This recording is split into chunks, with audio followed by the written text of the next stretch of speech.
സ്നേഹമുള്ളവരെ, വീണ്ടും നമസ്കാരം. നമ്മളിന്ന് ബുധനെ കുറിച്ച്, ബുധന്റെ ആശ്രയ ഫലങ്ങളെ കുറിച്ച്, ബുധൻ ഓരോ സ്ഥലത്ത് നിന്നാൽ ഉള്ള ഫലത്തെ കുറിച്ചാണ് പറയുന്നത്. ബുധനെ കുറിച്ച് നമ്മൾ വളരെ വിശദമായ വീഡിയോ ചെയ്തു കഴിഞ്ഞതാണ്. നവഗ്രഹങ്ങളെ കുറിച്ച് 9 പേര്, പിന്നെ ഗുളിയൻ ഉൾപ്പെടെ 10 പേരെ കുറിച്ച് നമ്മൾ വിശദമായി നമ്മുടെ പ്ലാറ്റ്ഫോമിൽ നേരത്തെ ചെയ്തു കഴിഞ്ഞാണ്. അപ്പോൾ ബുധന്റെ കഥയും ബുധന്റെ ജനനവും ബുധന്റെ സ്വഭാവം എല്ലാം വളരെ വിശദമായി നമ്മൾ പറഞ്ഞു കഴിഞ്ഞു. ആവർത്തന വൈരസ്യം കൊണ്ട് കൂടുതലൊന്നും പറയുന്നില്ല. അപ്പൊ ബുധൻ ശുഭഗ്രഹങ്ങളിൽ ശുഭനാണ്, സൗമ്യനാണ്. ഇങ്ങനെയൊക്കെയുള്ള പ്രത്യേകതകള് ബുധനുണ്ട്. വളരെ സൗമ്യനാണ്. പ്രിയങ്കു കലികാശ്യാമം രൂപേണാം പ്രതിമം ബുധം സൗമ്യം സൗമ്യ ഗുണോപേതം തം ബുധം പ്രണതോസ്മിഹം എന്നാണ് ബുധന്റെ വ്യാഖ്യാനം. അതിൽ പറയുന്നുണ്ട്, വളരെ ചുരുണ്ട മുടിയുള്ളതും കറുകനാമ്പിന്റെ നിറവും സൗമ്യനും, ഒറ്റയ്ക്ക് നിന്നാൽ ബലവാനും, മറ്റുള്ളവരോട് കൂട്ടുകൂടിക്കഴിഞ്ഞാൽ അവരുടെ സ്വഭാവത്തിനനുസരിച്ച് മാറുന്നവനും, പെട്ടെന്ന് നിറം മാറുന്നവനും ഒക്കെയാണ് ബുധൻ. അപ്പൊ ബുധനെ സംബന്ധിച്ച് ബുധൻ ഒരു നപുംസക ഗ്രഹമാണ്. പുരുഷനല്ല, സ്ത്രീയല്ല, നപുംസക ഗ്രഹമാണ്. അപ്പൊ ബുധൻ വിദ്യാഭ്യാസ മന്ത്രിയാണ്, വിദ്യയുടെ കാരകനാണ്, അറിവിന്റെ മൂർത്തിയാണ്, ബുദ്ധിയുടെ കേന്ദ്രമാണ്. ബുധന്റെ സ്വക്ഷേത്രങ്ങൾ മിഥുനവും കന്നിയുമാണ്. അപ്പോ ബുധനാഴ്ച ദിവസവും മിഥുനത്തിലും കന്നിയിലും ബുധൻ നിൽക്കുമ്പോൾ ജനിക്കുകയും ചെയ്താൽ വളരെ വിശേഷമാണ്. അറിവ്, വിദ്യ, ഉദ്യോഗം, അതുപോലുള്ള പല കാര്യങ്ങളും അവൻ തരും. വർഗോത്തമം ചെയ്യുക എന്നുള്ള പരിപാടിയുണ്ട്. അപ്പൊ ബുധൻ ഇടവത്തിൽ നിൽക്കുന്നു സാധാരണഗതിയിൽ. അത് അംശിക്കുമ്പോഴും അവിടെ തന്നെ നിൽക്കുന്നതിനാണ് വർഗോത്തമം ചെയ്യുക എന്ന് പറയുന്നത്. അപ്പൊ അങ്ങനെ വർഗോത്തമം ചെയ്താൽ സ്വക്ഷേത്രത്തിൽ നിൽക്കുന്നതിനുള്ള ഫലം കിട്ടും. മൗഢ്യം പാടില്ല. ബുധന് ഏറ്റവും കൂടുതൽ മൗഢ്യം വരുന്നത് ബുധനാണ്. എന്നുവെച്ചാൽ സൂര്യനോട് അടുത്ത് നിൽക്കുന്ന ഗ്രഹം ബുധനായതുകൊണ്ട് എപ്പോഴും മൗഢ്യം കൂടും ഇയാൾക്ക്. ബുധന് മൗഢ്യം ഏറ്റവും കൂടുതൽ ഉണ്ടാവും. അപ്പൊ ബുധന് മൗഢ്യം വന്നാൽ അതിന്റെ ഗുണം നഷ്ടപ്പെടും. എന്നാൽ സ്വക്ഷേത്രത്തിലോ മൂലക്ഷേത്രത്തിലോ എന്നുവെച്ചാൽ മിഥുനത്തിലോ കന്നിയിലോ നിൽക്കുന്ന ബുധന് മൗഢ്യം വന്നാലും ബലം നഷ്ടപ്പെടില്ല. അയാൾ ബലവാനാണ്, പേടിക്കരുത്. അങ്ങനെ വന്നാൽ സാധാരണഗതിയിൽ ജ്യോത്സ്യന്മാരൊക്കെ പറയും, അയ്യോ വിദ്യ കിട്ടൂല. ഇല്ല, ബുധന് നിറഞ്ഞ വിദ്യയാണ് ഫലം. അതുപോലെ വക്രമൗഢ്യം വരും. വക്രത്തിൽ നിൽക്കുന്ന ബുധന് മൗഢ്യം വന്നാൽ ഇരട്ടി വിദ്യ കിട്ടും. പലപ്പോഴും ഞാൻ ശ്രദ്ധിച്ചിട്ടുണ്ട്, വക്രമൗഢ്യമുള്ള ബുധൻ പൊട്ടയാണ്, അതുകൊണ്ടാണ് ഇയാൾക്ക് വിദ്യ കിട്ടാത്തതെന്നൊക്കെ പറയുന്ന ഒരു സ്വഭാവം. അങ്ങനെയല്ല, വക്രമൗഢ്യമുള്ള ബുധന് വളരെ ശക്തി ഉള്ളതായിട്ടാണ് നമ്മൾ കണ്ടുവരുന്നത്. അപ്പോ വർഗോത്തമത്തെ കുറിച്ച് പറഞ്ഞു. മൗഢ്യമില്ലാതെ ധനുരാശിയിൽ വ്യാഴവും ബുധനും തമ്മിൽ ശത്രുതയുണ്ട്. വ്യാഴത്തിന്റെ ക്ഷേത്രത്തിൽ നിന്നാൽ നമുക്ക് തോന്നും അത് ശത്രുതയാണ്. പക്ഷെ ധനുരാശിയില് മൗഢ്യമില്ലാതെ ഉത്തരായനത്തിലും മറ്റും നിന്നാൽ ബുധൻ വളരെ മനോഹരനാണ്. രാത്രിയും പകലും ഇയാൾക്ക് ബലമുണ്ട്. ചില ഗ്രഹങ്ങൾക്ക് രാത്രി മാത്രമായിരിക്കും ബലം. ഇയാൾക്ക് രാത്രിയും പകലും ബലമുള്ള ഒരു ഗ്രഹമാണ്. അഷ്ടമഭാവം പലർക്കും മോശമാണെങ്കിലും അഷ്ടമം ബുധന് വളരെ നല്ലതാണ്. പക്ഷെ വൈവാഹിക ജീവിതത്തിൽ 7ാം ഭാവവും 8ാം ഭാവവും ബുധന്റെ സാന്നിധ്യം അല്ലെങ്കിൽ ബുധന്റെ ക്ഷേത്രം വന്നാൽ അത് അലോസരങ്ങൾ ഉണ്ടാക്കും. നപുംസകത്വം, അതുപോലുള്ള മറ്റു പല ബുദ്ധിമുട്ടുകളും അഷ്ടമം, അതുപോലെ 7 മുതലായ ഭാവങ്ങളിൽ വിവാഹ കാര്യത്തിൽ ഉണ്ടാക്കും. അല്ലാത്ത കാര്യങ്ങളിലെല്ലാം. പക്ഷെ അവര് വളരെ വിദ്വാന്മാരും ബുദ്ധിമാന്മാരും ജോലിയുള്ളവരും മറ്റതൊക്കെ ആയിരിക്കും. പക്ഷെ ഇങ്ങനെ ഒരു വിഷമം കൂടിയുണ്ട്. അപ്പൊ ഒരു ഗുണം ഉണ്ടെങ്കിലും അവിടെ പല ദോഷങ്ങൾ വരുന്നു എന്നുള്ളതാണ് ബുധനെ സംബന്ധിച്ചുള്ള പ്രത്യേകത. അപ്പോ ബുധന് മൗഢ്യം പാടില്ല. ബുധൻ അവന് ഇഷ്ടപ്പെട്ട ക്ഷേത്രത്തിലായിരിക്കണം നിൽക്കേണ്ടത്. ബുധന് ബുധന്റേതായ പ്രത്യേകത ഉണ്ട്. ചന്ദനം ചാരിയാൽ ചന്ദനം വാസനിക്കും, മുരുക്കുമ്മൽ ചാരിയാൽ മുരുക്കിന്റെ വാസന വരും. അതാണ് പ്രത്യേകത. ബുധൻ എപ്പോഴും ആരുടെ കൂടെ കൂടുന്നുവോ അവരുടെ സ്വഭാവം കൈക്കൊള്ളും. ഒറ്റയ്ക്ക് നിന്നാൽ ബലവാനുമാണ്. ഏതെങ്കിലും ക്രൂരഗ്രഹത്തിന്റെ കൂടെ കൂടിയാൽ അവന്റെ ഫലം മറ്റേവൻ വലിച്ചെടുത്ത് ബുധൻ നിർവീര്യനാവും. ഇതാണ് ബുധന്റെ ഒരു പ്രത്യേകത. അതിനേക്കാൾ വലിയൊരു പ്രത്യേകത, ആരും കാണാത്തൊരു വലിയ പ്രത്യേകത, ഒരു ജാതകത്തിലോ ഒരു വ്യക്തിക്കോ അനേക ദോഷങ്ങളുള്ള ഗ്രഹങ്ങൾ പല സ്ഥലത്തായി നിലനിൽക്കുന്നു, പല ദുർയോഗങ്ങളും വരുന്നു. ഈ വ്യക്തിയുടെ ലഗ്നത്തിൽ ബുധൻ നിൽക്കുന്നു എന്ന് വിചാരിക്കുക, സകല ഗ്രഹദോഷങ്ങളും കത്തിച്ച് ചാമ്പലാക്കി ആ വ്യക്തിയെ രക്ഷിക്കുന്നു. പ്രത്യേകം ഓർത്തിരിക്കുക ഈ കാര്യം. ലഗ്നത്തിൽ ബുധനുള്ള വ്യക്തി മറ്റെന്തെല്ലാം ദോഷങ്ങളുണ്ടെങ്കിലും ആ ദോഷങ്ങളെ എല്ലാം അതിജീവിച്ച് വലിയ ഒരവസ്ഥയിൽ വന്നെത്തും. സകല ഗ്രഹദോഷങ്ങളെയും കത്തിച്ചു കളയാനായിട്ട് ബുധന് പവറുണ്ട്. അതാണ് ബുധന്റെ പ്രത്യേകത. ബുധന് അങ്ങനെ അനേകം പ്രത്യേകതകളുണ്ട്. അപ്പോ ഇനി നമുക്ക് ബുധനെ കുറിച്ച് ഞാൻ നേരത്തെ ഒരുപാട് കഥകൾ പറഞ്ഞിട്ടുണ്ട്. ബുധന്റെ ജനനത്തെ കുറിച്ചും ബുധന് വ്യാഴത്തിനോടുള്ള പകയെക്കുറിച്ചും ബുധൻ വിദ്യയുടെ അധിപതിയായത് എങ്ങനെയെന്നും അതെല്ലാം പ്രേക്ഷകർ ഓർക്കണ്ട. ഇല്ലെങ്കിൽ നമ്മുടെ എപ്പിസോഡുകൾ 200-ലധികം എപ്പിസോഡുകൾ നമ്മൾ ചെയ്തു കഴിഞ്ഞു. ഒന്ന് മറിച്ചു നോക്കിയാൽ ബുധന്റെ അധ്യായം എടുത്താൽ, നവഗ്രഹങ്ങളുടെ അധ്യായത്തിൽ ബുധന്റെ അധ്യായം എടുത്താൽ കൃത്യമായി കഥകൾ മുഴുവൻ അവിടെ ഉണ്ട്. അതുകൊണ്ട് ഞാനത് നേരത്തെ പറഞ്ഞ രീതിയിൽ ആവർത്തിക്കുന്നില്ല. മേടവും വൃശ്ചികവും ചൊവ്വയുടെ ക്ഷേത്രമാണ്. അപ്പൊ ചൊവ്വയുടെ ക്ഷേത്രത്തില് ബുധൻ നിന്നാൽ അത് നല്ലതല്ല. മദ്യം, ചൂതുകളി, അതുപോലെ അന്യരെ നിന്ദിക്കുക, വേദങ്ങളെ നിഷിക്കുക, കളവ്, അതുപോലെ ഭാര്യയുമായി പിണങ്ങിക്കഴിയുക, കുടുംബസൗകര്യക്കുറവ് ഉണ്ടാകുക, പ്രവൃത്തികളിലെല്ലാം വികലത ഉണ്ടാകുക, ഒരു പ്രവൃത്തിയും പൂർത്തിയാക്കാതെ വരിക, പ്രത്യേകിച്ച് വിദ്യാകാര്യങ്ങളിൽ. മേടവും വൃശ്ചികവും കുജന്റെ ക്ഷേത്രമാണ്, ചൊവ്വയുടെ ക്ഷേത്രമാണ്. ചൊവ്വയുടെ ക്ഷേത്രത്തിൽ നിൽക്കുന്ന ബുധന് ആ വേണ്ടത്ര ഗുണം നമുക്ക് തരാൻ പറ്റുന്നില്ല. ഒറ്റയ്ക്ക് നിന്നാൽ ഏകദേശം കുറെ ഫലങ്ങൾ കിട്ടിയാലും മറ്റാരെങ്കിലും കൂടെ കൂടിയാൽ ബുദ്ധിമുട്ട് വേറെയും വരും. അതാണ് മേടത്തിലും വൃശ്ചികത്തിലും ബുധൻ നിന്നാലുള്ള അവസ്ഥ. അത്തരം ആളുകളെ നമ്മൾ പ്രത്യേകം മനസ്സിലാക്കി വെക്കുക. ഇനി ഇടവം, തുലാം, ഇത് രണ്ടും ശുക്രന്റെ ക്ഷേത്രങ്ങളാണ്. ശുക്രനും ബുധനും തമ്മിൽ വലിയ പ്രശ്നങ്ങളൊന്നുമില്ല.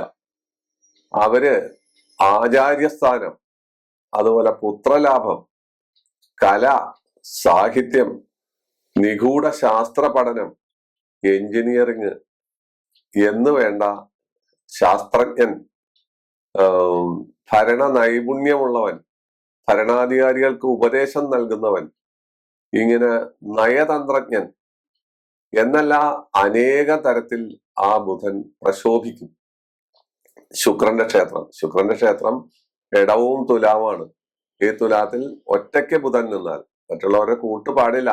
മറ്റുള്ളവരെ കൂട്ട് വന്നാൽ ബുധന്റെ സ്വഭാവം മാറിപ്പോവും. അവരുടെ സ്വഭാവം ഉൾക്കൊണ്ട് ആ വഴിക്ക് അയാൾ മാറിക്കളയും. അതാണ് ബുധന്റെ പ്രത്യേകത. മറ്റുള്ള ഗ്രഹങ്ങളെ പോലെ അല്ല ബുധൻ. അതുപോലെ അപ്പൊ ഇടവത്തിനെയും തുലാത്തിനെയും കുറിച്ച് പറഞ്ഞു. അത്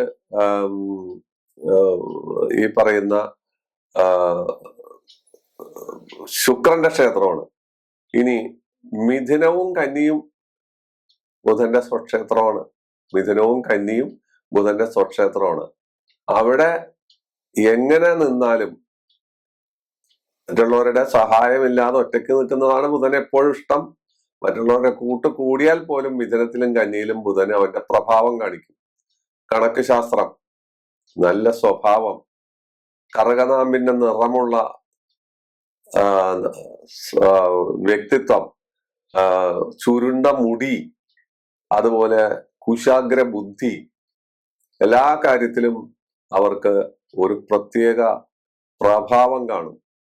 പ്രസംഗകല, വാഗ്ധോരണി, എഴുത്ത്, മറ്റു പല കാര്യങ്ങളും അവിടെ ഉണ്ടാകും. കാരണം അത് ബുധന്റെ സ്വക്ഷേത്രമാണ്. മിഥുനവും കന്നിയും, അതാണ് അവന്റെ സ്വക്ഷേത്രം. ആ സ്വക്ഷേത്രത്തിൽ അവന്റെ വീട്ടിൽ അവൻ എപ്പോഴും ബലവാനാണ്.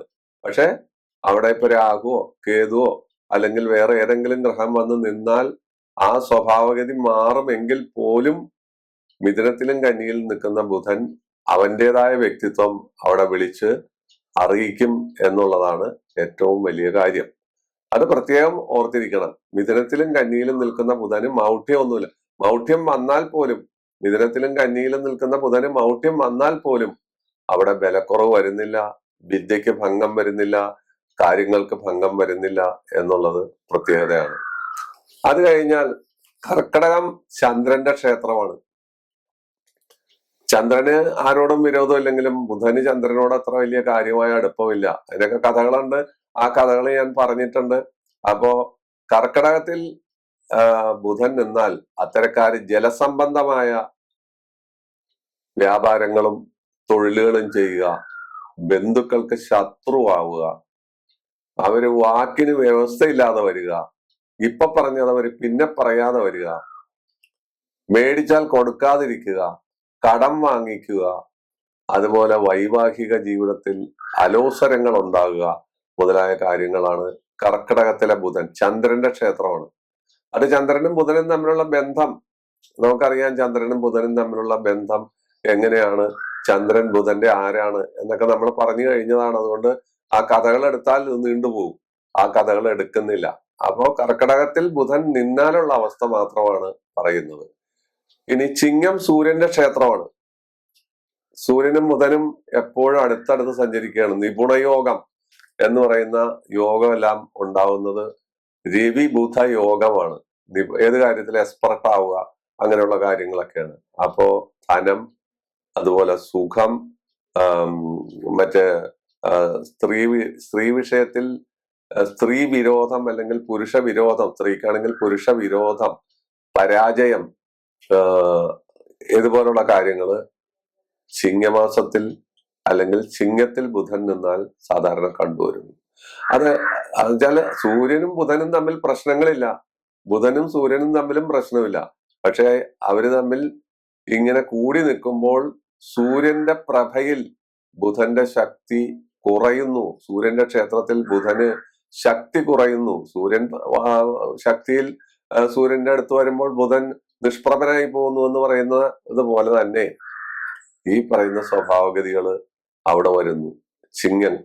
അപ്പോ അത് കഴിഞ്ഞാല് കന്നിമാസത്തിലെ കാര്യം കന്നിയിലും മിഥുനത്തിലും പറഞ്ഞു. പക്ഷെ കന്നിമാസത്തിൽ ബുധൻ നിന്നാൽ വീണ്ടും നമ്മൾ ആവർത്തിക്കേണ്ട കാര്യം, അവര് കലാകാരന്മാരോ എഴുത്തുകാരോ കവികളോ അല്ലെങ്കിൽ എഞ്ചിനീയർമാരോ നിഗൂഢ ശാസ്ത്രങ്ങൾ കൈകാര്യം ചെയ്യുന്നവരോ അധ്യാപക വൃത്തി ചെയ്യുന്നവരോ ഇതുപോലെ നാനാ പ്രകാരേണ ഉള്ള അറിവുകൾ അറിവുള്ളവരും അവർ വളരെ സുമുഖന്മാരും വ്യക്തിപരമായി വളരെ വലിയ അവസ്ഥയിൽ എത്തിച്ചേരുന്ന ആളുകളും അതിബുദ്ധിമാന്മാരുമായിരിക്കും.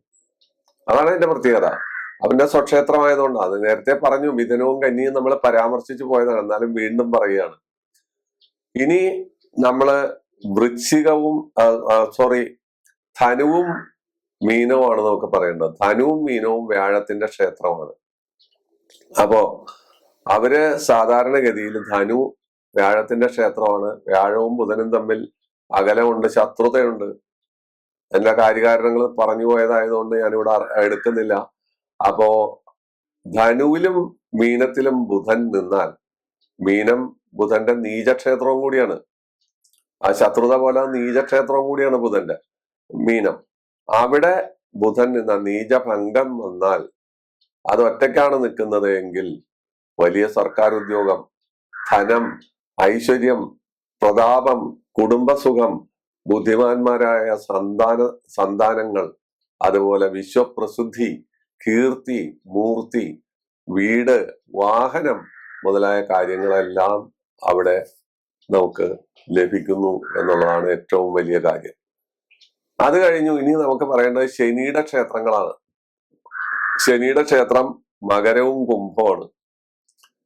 ശനിയുടെ ക്ഷേത്രത്തിൽ ബുധൻ നിൽക്കുന്നത് ബുധന് പ്രിയമാണെന്ന് പറയാൻ പറ്റില്ല. ദാസ്യവൃത്തി, ജനദ്രോഹം, അതുപോലെ കടം വാങ്ങുക, അടിമവേല ചെയ്യുക, വിദേശത്ത് പോയി പല കഷ്ടപ്പാടുകൾ സഹിക്കുക, തന്റെ നിലയും വിലയും അറിയാതെ പെരുമാറുക, എപ്പോഴും താൻ ഒരു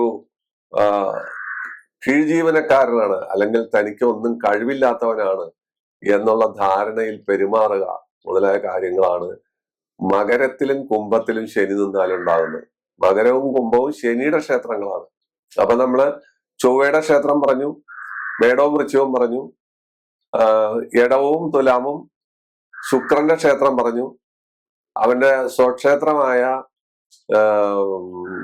മിഥുനവും കന്നിയും പറഞ്ഞു, ചന്ദ്രന്റെ ക്ഷേത്രമായ കർക്കടകം പറഞ്ഞു, ചിങ്ങം പറഞ്ഞു, സൂര്യന്റെ ക്ഷേത്രം ചിങ്ങമാണ് അത് പറഞ്ഞു, അതുപോലെ വ്യാഴത്തിന്റെ ക്ഷേത്രം, ശനിയുടെ ക്ഷേത്രം, ഈ രണ്ട് ക്ഷേത്രമാണ്.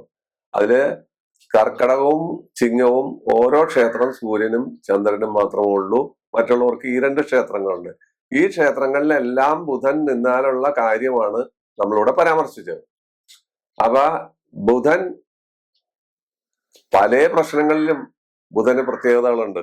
അപ്പൊ ബുധന്റെ പ്രത്യേകതകളിൽ ഏറ്റവും വലിയൊരു പ്രത്യേകത, സ്ത്രീ ജാതകത്തിൽ 6 ബുധൻ നിന്നാൽ ആ സ്ത്രീ ചാരിത്ര ശുദ്ധി ഇല്ലാത്തവളായി തീരാൻ സാധ്യതയുണ്ട്.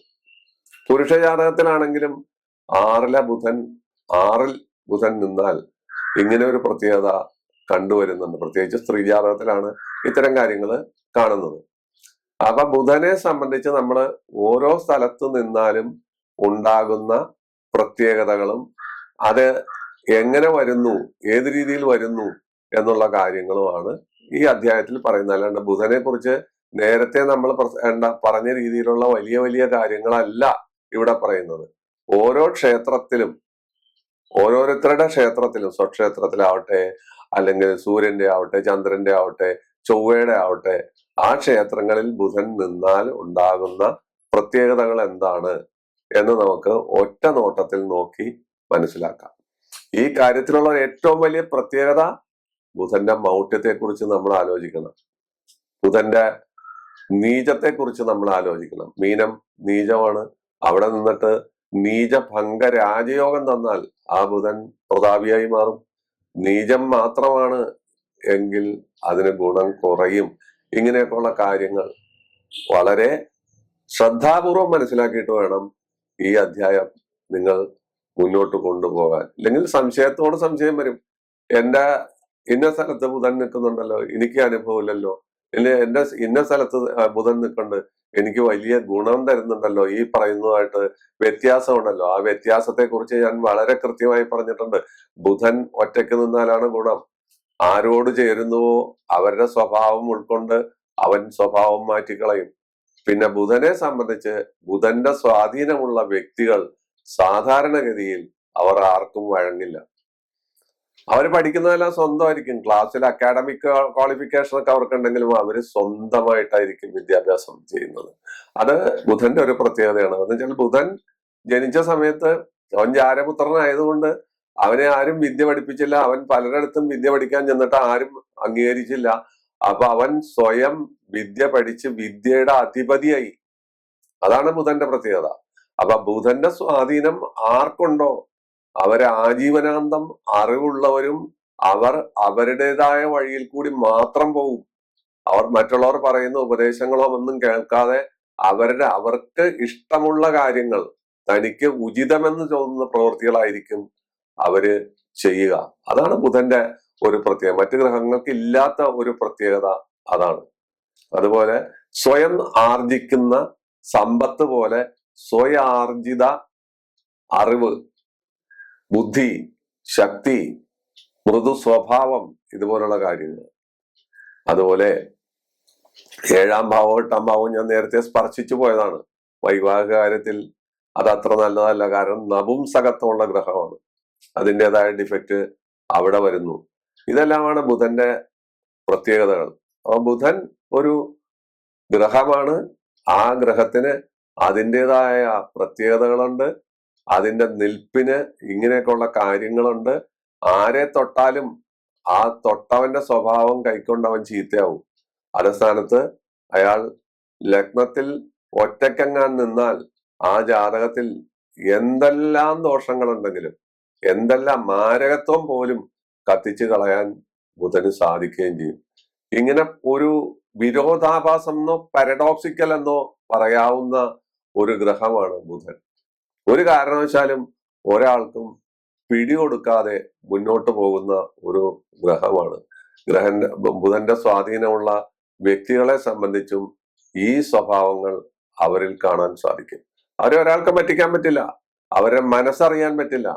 എന്തെങ്കിലും അവരെ പറ്റിക്കാം എന്ന് കരുതി നമ്മൾ കൂട്ടുകൂടിയാൽ അവർക്കറിയാം ഇത് എന്നെ ചതിക്കാനാണ്, ഇത് ശരിയാവുന്ന കാര്യമല്ല എന്നുള്ള കാര്യങ്ങൾ അവർ കൃത്യമായി മനസ്സിലാക്കിയിരിക്കും.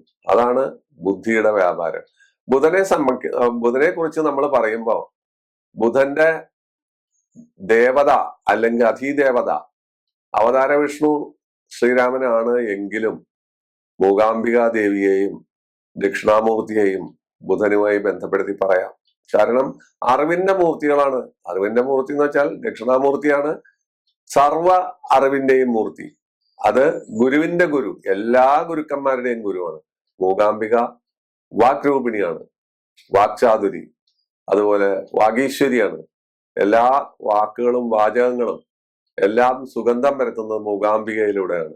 പക്ഷെ ബുധൻ എന്ന് നമ്മൾ പറയുമ്പോൾ സാധാരണഗതിയിൽ അത് അവതാര വിഷ്ണു ശ്രീരാമൻ, തൃപ്രയാർത്തേവർ, അതുപോലെയുള്ള ആ ശ്രീരാമക്ഷേത്രമാണ് നമ്മൾ ബുധനെ കുറിച്ച് പറയുമ്പോൾ പറയാറുള്ളതെന്ന് കൂടി ഓർക്കണം. ബുധന്റെ എന്തെങ്കിലും ദോഷങ്ങൾ ഉണ്ടെങ്കിൽ അത് വിവാഹ സംബന്ധമായിട്ട് 7ാം ഭാവത്തിൽ ദോഷം ഉണ്ടായാൽ നമ്മൾ ശ്രീരാമനെയാണ് സാധാരണ സമീപിക്കുക.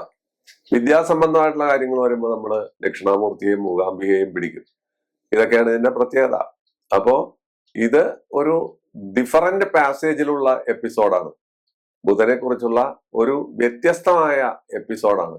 ഈ അധ്യായം നിങ്ങൾക്ക് വളരെ പ്രയോജനപ്പെട്ടു എന്നുള്ള വിശ്വാസത്തോടു കൂടി, പ്രത്യേകിച്ച് വിദ്യാർത്ഥികൾക്കും പഠിതാക്കൾക്കും അതുപോലെ ഉദ്യോഗമുള്ളവർക്കും ബിസിനസ് ചെയ്യുന്നവർക്കും മറ്റെല്ലാ തരത്തിലുള്ളവർക്കും ബുധനെ കുറിച്ചുള്ള ഒരു അവബോധം ഈ അധ്യായത്തിൽ കൂടി കിട്ടി എന്നുള്ള വിശ്വാസത്തോടു കൂടി തൽക്കാലം വിട പറയുന്നു. നന്ദി, നമസ്കാരം. വീണ്ടും കാണാം എല്ലാ ഞായറാഴ്ചകളിലും ബുധനാഴ്ചകളിലും.